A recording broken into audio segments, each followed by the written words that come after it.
Goes off the mark, he's away. That's a beautiful straight drive from Tendulkar. स्वागत है दोस्तों cricket प्रेमी के चैनल स्ट्रेट ड्राइव में। तीसरा मैच खेला गया आईपीएल का और तीसरे मैच में हैदराबाद ने पराजय के साथ एक शुरुआत की और कोलकाता नाइट राइडर्स जो 2 बार चैंपियन रह चुका है, हैदराबाद जो 1 बार चैंपियन रह चुका है, दोनों के बीच कड़ा मुकाबला होना था, हुआ भी।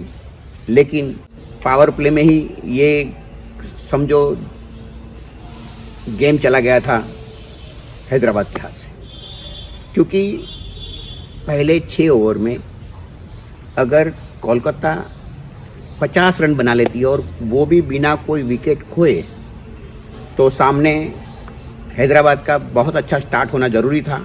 वो नहीं हो पाया, उन्होंने 10 रन में 2 विकेट गंवा दी और पावर ओवर में सिर्फ 35 रन आए 2 विकेट गंवाने के बाद।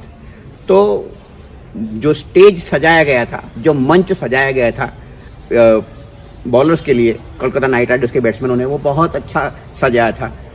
आज नीतीश राणा, जिनकी बहुत चर्चा नहीं है लेकिन वो रमीज राजा के बहुत फेवरेट खिलाड़ी है नीतीश राणा, उन्होंने बहुत ही लाजवाब बैटिंग की। उन्होंने हर तरीके के स्ट्रोक्स लगाए और इम्प्रोवाइज शॉट भी लगाए, खास करके एक फुल टॉस के ऊपर जो ऑफ स्टंप से लेग स्टंप के ऊपर उन्होंने गेंद को जो कन्वर्ट किया था लेग साइड के ऊपर, वो बहुत ही शानदार शॉट था।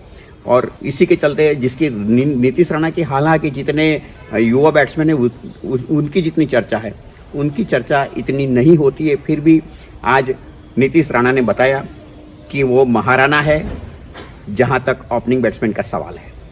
और उसके बाद तीसरे नंबर पर त्रिपाठी आए। त्रिपाठी ने भी बड़ी ताबड़तोड़ और बड़ी खौफनाक बैटिंग की और उन्होंने भी जो थोड़ी बहुत कसर थी वो पूरी कर दी। और आखिर में दिनेश कार्तिक ने एक ऐसा मुकाम पे पहुंचा दिया स्कोर को कि जहां से बहुत संघर्ष पड़ना होता था हैदराबाद को, और वो वही एक गेम चेंजर साबित हुआ जो उन्होंने सिर्फ 9 गेंद में करीब 244 की स्ट्राइक रेट से 23-24 रन बनाए। और उसके बाद शुरुआत में, हालांकि हैदराबाद की बैटिंग की चर्चा करने से पहले ये शुभमन गिल और पृथ्वी शॉ, क्रिकेट प्रेमियों की नज़र दोनों पे रहेगी क्योंकि दोनों ही बड़े युवा है और ओपनिंग स्लॉट में अपना रुतबा कायम किए हुए है। तो आज शुभमन गिल अच्छे लय में लग रहे थे लेकिन 15 रन बनाने के बाद वो भी आउट हो गए। सनराइजर्स हैदराबाद के लिए बड़ी समस्या ये हुई कि उनके ओपनर वार्नर चल नहीं पाए, वो सिर्फ 6 रन बनाकर चलते बने। उसके बाद रिद्धिमान साहा भी, जो पिछली सीजन में सनराइज हैदराबाद में जो ओपनिंग के तौर पर आए थे और बड़ी ही खौफनाक बैटिंग की थी, आज उसका मुजाहरा नहीं कर पाए। और 10 रन के बाद वो फिर जब 11वीं-12वीं ओवर में तो स्ट्राइक रेट 12-13 पर पहुंच चुका था, 15वीं ओवर खत्म होते होते स्ट्राइक रेट 14 पे पहुंच गया था और ऐसी इतनी बैटिंग थी भी नहीं। हालांकि एक ताज्जुब ये होता है कि विलियमसन को क्यों नहीं खिलाया गया।